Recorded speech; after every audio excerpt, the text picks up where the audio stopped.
Ever wonder how a progressive urban planner becomes a political powerhouse in New York City? Let's talk about Brad Lander.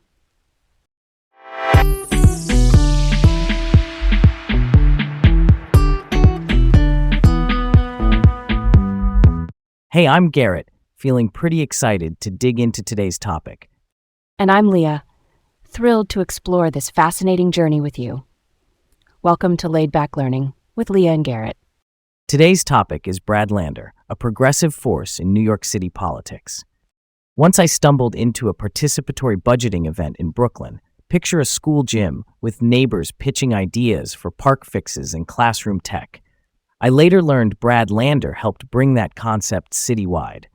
Participatory budgeting is basically a process where residents propose and vote on how to spend a slice of public money.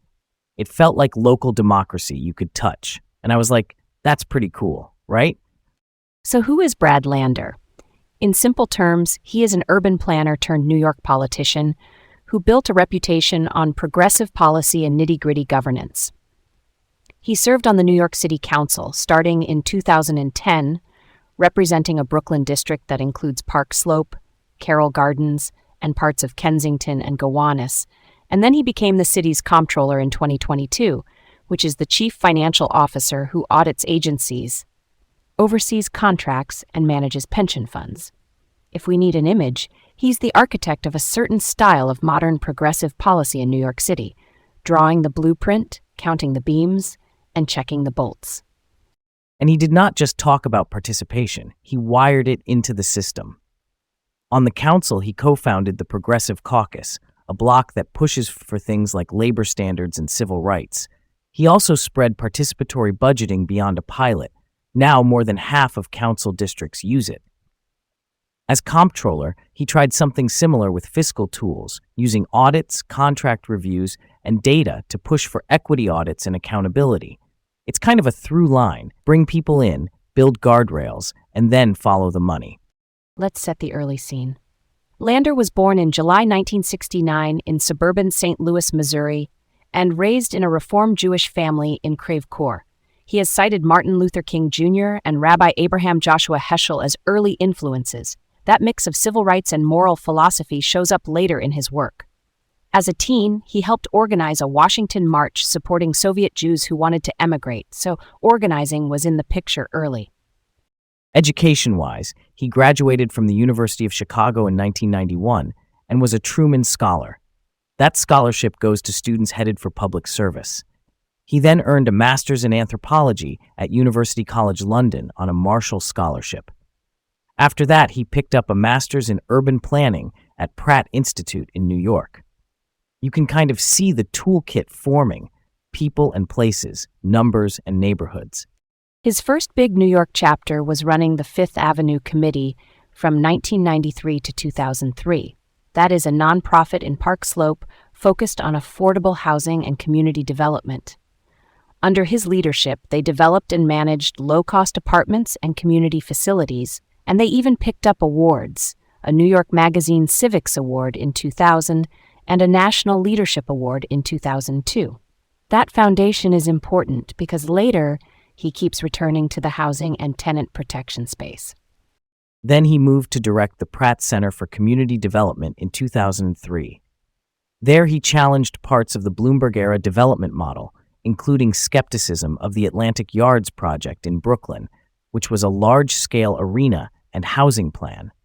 He worked on reforming 421A, a property tax break for developers that aimed to include some affordable units, and he co-led One City, One Future, a progressive economic platform. A big highlight in that period was helping set up inclusionary housing in the Greenpoint and Williamsburg rezoning between 2003 and 2005. That tool says if you get extra building rights, you include a share of affordable apartments. Why did inclusionary housing matter so much in that moment? Before that, much of the affordability model lived in Manhattan. Exporting it to Brooklyn created a template other neighborhoods could use. It tied growth to affordability instead of separating them. In plain language, if you build more, you help more people live there at different incomes. He ran for city council in 2009, won a crowded Democratic primary with just over 40%, and then took the general by about 70%. His district stretched through Park Slope, Carroll Gardens, Cobble Hill, Gowanus, and Kensington. He was re-elected in 2013 with over 90%. That's a landslide that usually says the district is aligned with your agenda. On the council, he co-founded the Progressive Caucus with allies like Melissa Mark Viverito, who later became council speaker. That caucus worked on paid sick leave and civil rights-oriented policing reforms. He also helped launch participatory budgeting in his district. The process spread to over half the city, which is a pretty big cultural shift in how budget decisions get made at the local level. His labor slate is a long one. In 2013, he helped pass paid sick leave for workers who did not have that basic protection. In 2017, he pushed stable scheduling for fast food and retail workers. That means no last-minute shift switches that blow up your week. He authored just cause protections so fast food workers couldn't be fired on a whim. Just cause requires a documented, legitimate reason and a fair process. He also helped pass the Freelance Isn't Free Act, which makes sure freelancers are paid what they're owed and on time, with penalties for bad actors. And in 2018, he played a role in getting the first U.S. ruling to guarantee a living wage floor for Uber and Lyft drivers in New York City. Housing and tenant protections were big too. He helped create the Certificate of No Harassment program in 2017. If a landlord is found to have harassed tenants, they can be blocked from getting certain building permits. That ties construction rights to fair treatment, a pretty direct incentive. He was skeptical of the Long Island College Hospital site rezoning that folded in affordable housing after the hospital closure. His line was that redevelopment should actually meet neighborhood needs, not just promise them. On public safety and civil rights, he helped move the Community Safety Act with Juman Williams, who is the city's public advocate. That package strengthened oversight of policing and civil rights guarantees. In 2020, he supported reducing the NYPD budget by about $1 billion and shifting resources into services. He also called to disband the vice unit and supported decriminalizing prostitution, aiming at harm reduction. During COVID's first wave, he pushed to limit arrests for low-level offenses and to release many older people from Rikers to reduce spread. He also led the Too Hot to Learn push for air conditioning in all public school classrooms, framing heat as a basic learning environment issue. On a different note, he has been arrested multiple times in civil disobedience actions: a Park Slope car wash strike in 2015, a Capitol sit-in against tax cuts in 2017, and a 2018 protest outside a state senator's office. In 2025, he was arrested twice by federal officers at immigration-related protests and was later acquitted in a 2026 bench trial on obstruction tied to one of those incidents.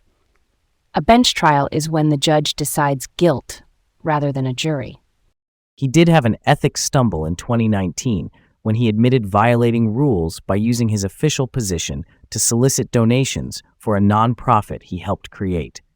He owned it publicly, and it remains a blemish in a record otherwise packed with activism and policy. Fast forward to citywide office. He ran for comptroller in 2021 on equity audits and partnering with organizers, and won with about 70% in the general. As comptroller, he often clashed with Mayor Eric Adams. Politico even dubbed him the mayor's arch-rival in 2023. A key episode was his refusal in 2022 to register a city contract that would have moved retirees to a new Medicare Advantage plan. The administration overrode him, but in 2024, the state's highest court said the city could not force retirees to switch. That's a real example of a technical power, contract registration, shaping a major outcome. On housing finance, he called for ending 21A in 2022. That tax break cost the city an estimated about $1.8 billion a year in foregone revenue. Supporters said it spurred construction, while critics like Lander said the affordability return was too thin. The legislature let it expire, and the debate over what replaces it has continued. He also drew heat from New York Communities for Change in 2025 over pension fund due diligence and BlackRock. NYCC said his office was slow on climate criteria work and threatened to withhold future support. Foreign policy came into his public profile too, especially around Israel and Palestine. In 2023, he wrote an op-ed in Haaretz urging the Biden administration not to give a blank check to the Israeli government and to condition support. He also joined protests supporting Israelis who opposed that government's judicial overhaul. After October 2023, he left the Democratic Socialists of America, but kept advocating to end the war in Gaza and to condition U.S. military aid. In a 2025 interview, he said he would vote to recognize a Palestinian state and oppose the sale of offensive weapons to Israel. He opposed censuring Representative Rashida Tlaib on speech grounds and called for censuring Representative Randy Fine for Islamophobic remarks.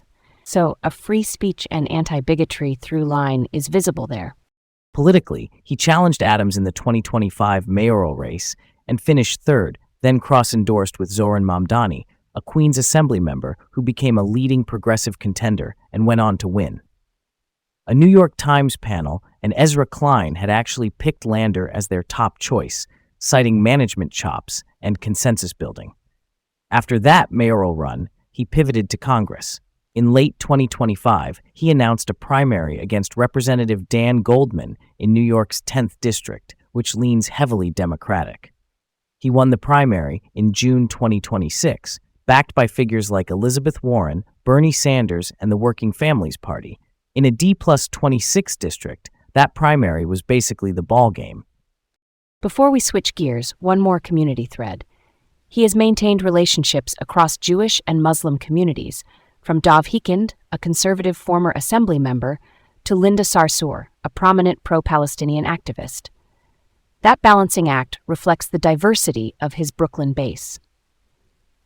He also teaches as an adjunct at Brooklyn Law School, and at home in Brooklyn, he and his wife Meg Barnett, who leads nonprofit New York, are pretty embedded in local life. He even coached Little League. All right, let's introduce a thorny question. What was the real impact of Lander's support for controversial shelter contracts? Some opponents said certain contracts he backed had up to $89 million in unexplained costs and price points, like $10,557 per unit per month. That is a big number that jumps off the page. Others argued the city needed capacity fast, with wraparound services, and that speed plus services cost money. So Garrett, where do you land on this? I lean toward the capacity and services argument, with a big asterisk on transparency. In crisis conditions, like surges in homelessness or a public health concern, you often pay a premium to stand up sites quickly. Hotels, security, staffing, on-site medical, or case management. The per-unit figure sounds eye-popping, but when you unpack it, that can bundle room costs, security, facility operations, and service contracts. My view is, if the choice is people in unsafe situations or in a site with services, you take the site and you audit hard after. That said, clear line item detail should be the rule, not the exception. I hear that, and I agree urgency matters, but I keep coming back to the transparency piece. If you are spending public dollars at that scale, the documents need to read cleanly. What exactly are we buying? What are the outcomes? What are the performance penalties if a provider does not deliver? I think about neighborhoods that felt caught off guard. Clarity and early engagement can lower the temperature. So yes to capacity, but pair it with standardized cost disclosures, independent audits, and a dashboard that shows results in near real time. That makes sense. I would add one more layer. Measure the total system cost. If hotel-based sheltering at $174 a night, which is about $1,500 a month, reduces emergency room use, police calls, and shelter stays by moving people toward housing placements, the net cost may be lower than it looks on a single contract page.